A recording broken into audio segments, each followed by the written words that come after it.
Good morning, everyone. I'm Natasha. So for this session, we'll be honoring our pain. And I find this is a session that follows through what Joanna Macy said yesterday about grief being a doorway. So often that we don't, and we learned this like through a lot of the sharing yesterday also, that so often that we don't recognize our own pain and our own sadness and our own despair and our own sorrow, that we kind of block that from being released. So it's this activity will be quite simple. We're just going to break into 4 groups, and then we kind of have to kind of imagine that small groups as like a bowl or like a container of tears. So we're all kind of holding that space together. And I'm just gonna call out what we learned also during facilitative leadership, some of the guidelines that we learned. So it's important that we speak personally and using I statements. So no we's, no you are this, we are this. So speak in I's, speak personally, speak in I's. And next is to speak when you are moved to speak. So this is another thing that we learned previously, where there's no obligation to say anything if there's nothing to say.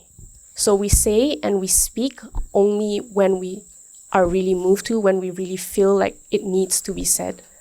So then we allow space for ourselves to deeply listen as well, to whatever that might come up in others. And again, when we listen and we find something that resonates in what the other person is saying, we honor it, we acknowledge it. We don't try to fix or preach or provide a solution. We can just, we can just say like, okay, I feel you deeply, or something like that. Sometimes it doesn't even have to be words. It can be a look. It can be a touch. Yeah. And then we try to participate fully and we commit to hanging in there, because like I mentioned earlier, it's going to be like a little container and we don't want leaking faucets everywhere and everyone's just like water and floods or whatever. Yeah. So we try to do that now. We try to participate, we try to listen, and yeah. So it's kind of like a practice of honoring our grief instead of treating it like a personal neurosis, like Joanna Macy said, we're all connected, we're not isolated, we're not alone. So this is our practice of that not being alone kind of thing. So I think the way we split into groups is we do 1, 2, 3, 4. So I go 1 and then 2 and then 3 and then 4. And then once we're in our small groups, that pain can be anything, like whatever that's shared is between those groups. And then after that, we'll reconvene in the bigger circle, and then we have a moment of sharing and reflection as well. Okay, so everyone ready? So we're gonna do 45 minutes? Yeah, 45 minutes. And we're doing 45 minutes of this. There's no obligation. Like we all have our different emotional styles and different ways of expressing. So just kind of know yourself, like how much you want to share or how much you want to hold back, but just know that it's also safe. Yeah.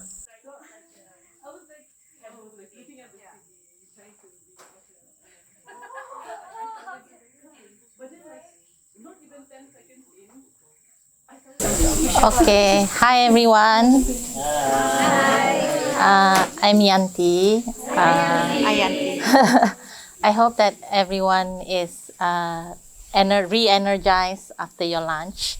I know that some people took naps even prematurely before our nap session. Yeah, so like this morning, we honored our pain And with the movements that we did yesterday in the Council of All Beings, and this check-in this morning, I like to think of it as honoring our body. So in this session, I like to invite everyone to honor their mind and their soul. With all the things that are going on with our lives, it's really easy to take things and the beings that we are with, we forget about it, you know. So I mean, how often do we go and say, wow, like Hannah and the spider and the cobweb, you know, we don't take that moment to sit there and be in awe of them. So in this gratitude rounds, we will be reflecting on what we are grateful for. In this session, there will be 3 rounds. In each round, I will ask a question. So for the first round, the person who like to share first will go and share, and then it will pass on to the person on the right. And then it goes on until we come full circle. And then we'll go to the second round. I will give you instructions again and the question on the second round or for the third round. So for now, when you're ready to begin our session, I would like you to close your eyes.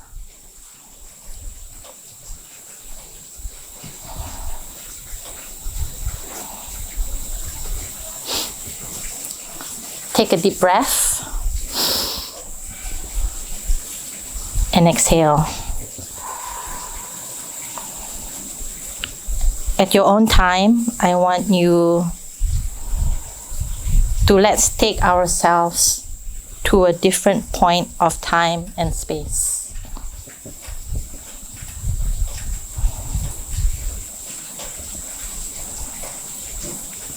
When you find yourself at that point where you are,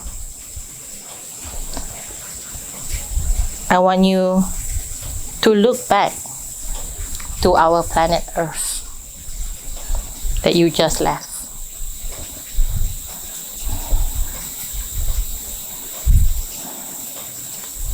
I want you to stay where you are, looking back on Earth,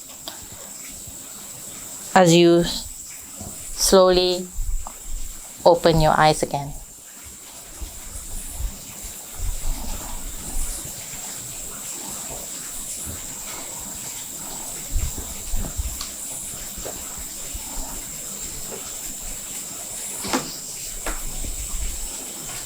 Now, let's together remember about our life on Earth. What did you love about living on Earth? What did you love about living on Earth? Yes? I love the diversity of landscape. One of my favorite landscapes is actually the Australian desert, or the center of Australia, where it's really flat and really red and super beautiful in its own quite harsh way. You know, these oases of gum trees and riverbeds that suddenly flood and then are dry, or apparently dry. And then here in Sabah, between the mountain and the sea and the jungle and the diversity of the landscape. So I really appreciate that Earth has such diverse landscapes. I think the first thing that came into my mind is like new things. I think we talk about like places. When you go to a place, you get really amazed, and then after a while, like if you work there, like let's say if you work here, then maybe you don't feel as amazed as I am. Where I come here like, whoa. But then if you work here lama already, you might not feel that. Or like same with being in Kinabatangan, right? Like people would travel all around the world just to come and stay there. but then for you it's like it's work, so you don't feel that novelty anymore. So I think for me it's like if humans always get to experience new things, get to experience like every time when we travel, that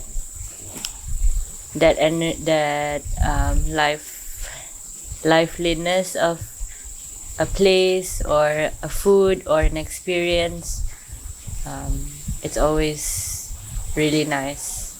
Yeah, so like for me, I've been dancing. I got bored about dancing. Then now I'm like so into surfing. I love surfing so much. So like being here, it's just like, how do I surf? Like, but like in Kota Belud, Kudat, there's a few spots, nice spots. So for me, yeah, like, but there's a time for everything. I feel like when you do something for too long, you get drained. No matter how much you love it, like no matter how much I love dance, like I'm glad like I got out of it. So now if I dance, it still feels fun for me. But if I do that all the time, then like it becomes work, and that's that feeling kind of dries me up. So I think that's what I love about my time on Earth, is that like given the chance to just experience as much and try new things, and there's so many weird things out there. It's so cool. I'm just to echo what Ilan and Hannah said. I really appreciate the diversity Earth has. You can be fascinated by something different every single day. Could be really big to the really small. I think there's endless fascination if you let yourself be present. And I think another thing that I really appreciate is that wherever you are in nature or just in the world, you're always going to be embraced by an aliveness that is just life. So grateful for in this world is the little things. It's waking up next to the person I love, coming home to my dog, looking forward to me coming home, the warm showers after work, going back home after work. They're all to me reflections of love. How people can love unconditionally, like how people can care for one another without condition. You're helping the community, you're helping your friend, even if it's the smallest things, and saying thank you or how are you, and how is your day, things like that is what I'm very grateful for. Thank you. What I'm grateful for about Earth, it has many layers from the top until the core. But also what I like most is because it has the gravity. I'm grateful for it to have gravity, and each and everyone has that gravity within each one, and that gravity pulls us to the center where everything connects. So that's what I'm grateful for of the Earth. I'm grateful for mountains and beaches. That was the first thing when we closed our eyes that came to me. And then I thought, but how about people? How about this? How about that? But it was just this idea of mountains and beaches, mountains that are vast, like, Mount Kinabalu, or being in a valley like this, because it reminds me that I'm just one speck in time. I'm part of a tapestry that's flowing, or a river that's flowing. And the beach also, because there's an entire world under the water. There's an entire ecosystem, a world that has its own natural rhythms. And then the other part is also connection in terms of traveling, meeting with people, making, like, to me, the world is a whole bunch of friends that maybe I haven't met yet. So I have some friends who will say, you tend to be friendly with everyone. And I was like, what's wrong with that? You know? But some, they'll say, no, I only have 3 good friends or 5 good friends. So my thing is just everyone is another soul to be connected with in some way. And, so that also reminds me of the vastness of life. That there's so many people that I've been in touch with who've touched my life, and hopefully I've touched theirs as well. Kalau bagi saya, talk about Earth, I think this is a big space or a big place, and I'm grateful because I have a space, I have a place which I can make my own history in my life. And then I think I don't need to go to everywhere, every place, but the most important, I enjoy various place I have been. For example, this place and on this space. Without this space, I can get experience like this, and then I feel grateful. The second round is, the question is, what do you like about the humans on Earth? What do you like about the humans on Earth? This time the round will go, I think we'll start going left. So we'll start with Sumi and then going around till we've come to full circle. About humans, the different characters of the people that I've met, that have enriched my life and enriched my life. What I like about humans, I think, is the way they are chaotic at the same time creative.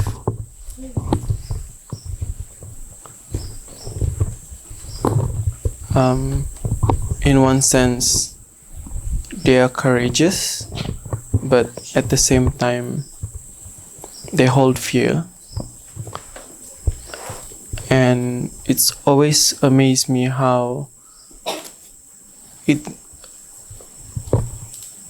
any two nature that human have always interchange with each other. It's like light and dark. How it can switch, sometimes almost instantly, and sometimes that keep me on my toes. But I think that's one part where I love is it's always exciting to know what to do next while interacting with many personalities, meeting with many new people. I feel like that's one gravity that pull or push amongst human. It's the capacity for empathy. I think empathy helps understanding, build connections. I think I don't know if we're the only species that have like that practice empathy or things like that, but the ability to just take yourself out of the equation and put yourself in another person's shoes and contemplate what they're going through and sort of, mirroring them. I think that's almost magical. Maybe I'll use the word, but it's really like almost like a force, I would say, to like build the connection. What I'm grateful for about humans is that I find humans very interesting, because other humans besides me play different major roles in my life. They shape me into what I am today, and some of them pull me down, some of them build me up, and I'm very grateful for that. And thank you everyone for being part of my life, my human life. So what I appreciate about humans, growing up I was Introverted, but there was this one quote that made me want to talk to people. It said, "Everyone you meet knows something you don't. So, tidak rugi if you talk to them if you want to, you know." I think what I appreciate the most is our capability to be able to be friends with each other, because companionship is what's very much needed. I know some people they rave about how I don't have close friends, but I think those are the saddest people on earth. It's our ability to gravitate towards each other, you know, humans, and I think that's why we're all here today. We gravitate to each other's energy. I think, like I said, ability for us to make friends is what makes humans much tolerable species on Earth. Yes. One thing recently in the last couple of years for me, I've really come to appreciate humans of different age groups meeting and learning from each other. So old people are learning from really young people learning from really old people. And I think this is also reflected in the animal world. I don't think it's uniquely human, but I think that humans have this layer of creativity, of storytelling, as well as being able to talk about things like memory or experience. And all that compounded, again, across sort of a kind of time and space. I love it when it happens between generations of humans. And I love situations where there's many ages of humans coming together and sharing a space, and you get different kinds of energy from these different ages of humans. I always find that really, really fascinating when you mash it together, or there's that sharing of experience at that time in that person's life, which I think is probably reflected in animal world too, I suspect. Also with animals with great memories like elephants, perhaps that also happens. But I think it's the creativity of humans, the great creativity of humans, that this comes out in really fascinating ways. And I love the intergenerational aspect. Yeah. I think for me, what I most appreciate is that in the worst terrible conditions, you know, when humans are doing terrible things to each other or terrible things to, you know, nature, or, you know, in the very, very worst, appalling, dark, terrifying moments, there are always people who somehow have the compassion and the strength and the inner heart to stand up and to channel love. That's when I have hope for humans. Okay, so for the next session, we're gonna have a mirror walk. In this session, I want you to find a buddy which resonate with you. Doesn't have to be a buddy, but a buddy that can resonate to you. See around and find your center of gravity and let that center of gravity pulls you to the other center of gravity which calls to you amongst your friends. Boleh? And then go sit next to each other. Alright, so for the next session in the mirror walk, we're gonna go outdoor to a place where it can be a mirror to a question. And I will provide you with the question. But before that, I know we just had a nap. But I'll invite you to close your eyes for a short meditation. First, to find a space in which it calls us. And yes, so the reason why you are next to your body is for your center of gravity to resonate to each other to resonate with that place in nature that will call to you. Alright, be comfortable. Now let's start with outer space. Imagine yourself floating in outer space, looking at this planet, a blue dot in space, in which we call Earth. Some might call Gaia.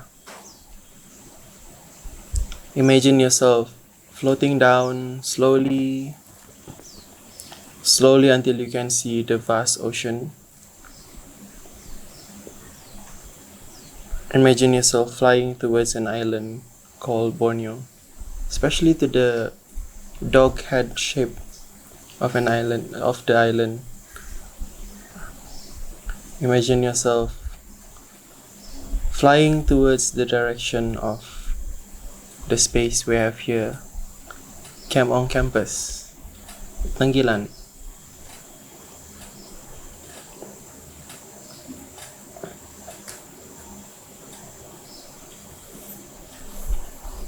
Right, now that you are arriving, descending slowly,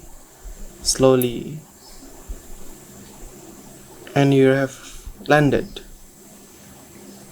in the center.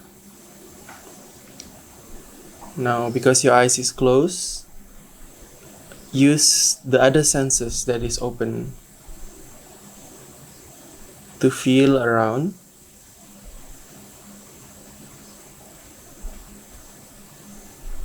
Use your sense of touch to feel the wind blowing, moving around. What can you smell? What can you taste? Use your ears to catch the sound, in which you find a tingling sound from a distance, a space that calls to you. A space that calls to you and your body. Another center of gravity which pulls you.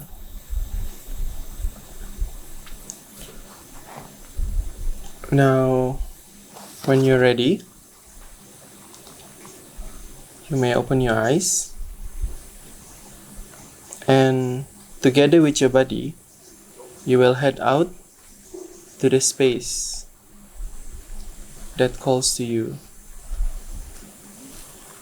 So in that space, let it be a reflection to yourself. So your body is to look out to each other. You won't be talking to each other, but you will ask yourself in the reflection of that space, what were you grateful for being yourself?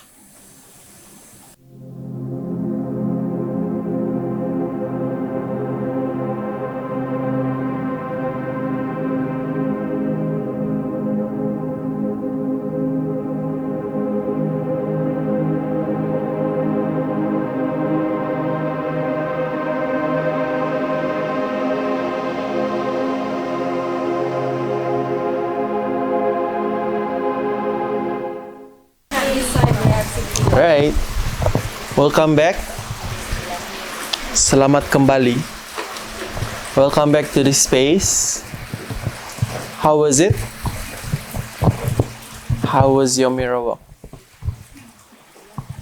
How was looking into the reflection of nature? Well,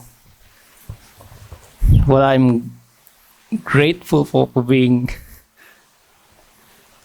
myself. I'm, to put it in short words,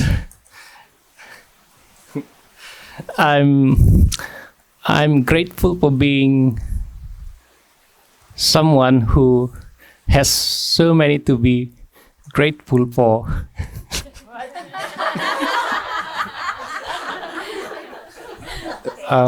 Yeah. I guess for myself, I'm grateful for being able to have a soul. I'm eyes to see. Maybe some people cannot see like that kan. Ears to hear, mouth to speak, even though like sometimes your voice cannot be heard. Heart to love. And actually like you have the capacity to, or the brain, or like the thinking, the mind, to do what's right or wrong. That's what I'm grateful for lah, for myself. But then for me, I think the question, what are you grateful about being yourself? I think like the first thing was like, I'm happy to attract interesting people like Janet, to come to me.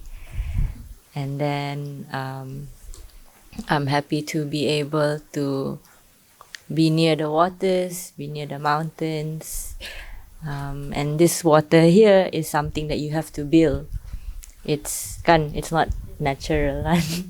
So like it for me it symbolizes that like you have to make things happen, and you can. There's always a way to make things happen. And yeah, so I think I was just like reflecting on these things that I'm grateful about. For me, I was just marveled at how people like Theo, Jesus, and Matt tended to the place, making sure that the pineapples are not being messed by the squirrels and all of the other plants lah. So just sitting and not thinking much. Flower packers. I saw a pair of flower packers right in front of me. It's one of those birds that I enjoy seeing every time I come here, because of their very interesting and vibrant colors kan. And I'm reminded about life when I look at them. They're just bursting with life. It's like one branch, another branch, another branch, and then it's like upside down. And it's late in the afternoon, and it's still as if like early in the morning for them. I definitely reflect on that. Yeah, those were the interesting things lah. In terms of what I'm grateful for is I've always remind myself to be grateful lah, because despite having a lot of hardships, there's many other people around the world who have faced even greater, far greater challenges lah, and just have to always remind myself of that lah. That I have a roof, ada tempat tinggal, and ada family lah. Yeah. I think when I sort of thought about what are the things that I enjoy about myself, I think I like my mind. I enjoy my mind. Even in whatever the circumstances, you can always find something interesting to think about. Even when things are really grim, they're always complex and fascinating. I am grateful for my connection with my inner child. I think those of you who know me or will get to know me in the future, especially Kenneth or Joan, I love to play. There's a very strong connection with the inner child in me, and I think the inner child helps me be myself, be authentic, and doing that has led me to places like this, meeting all these people, and it's no regrets. It's so amazing. My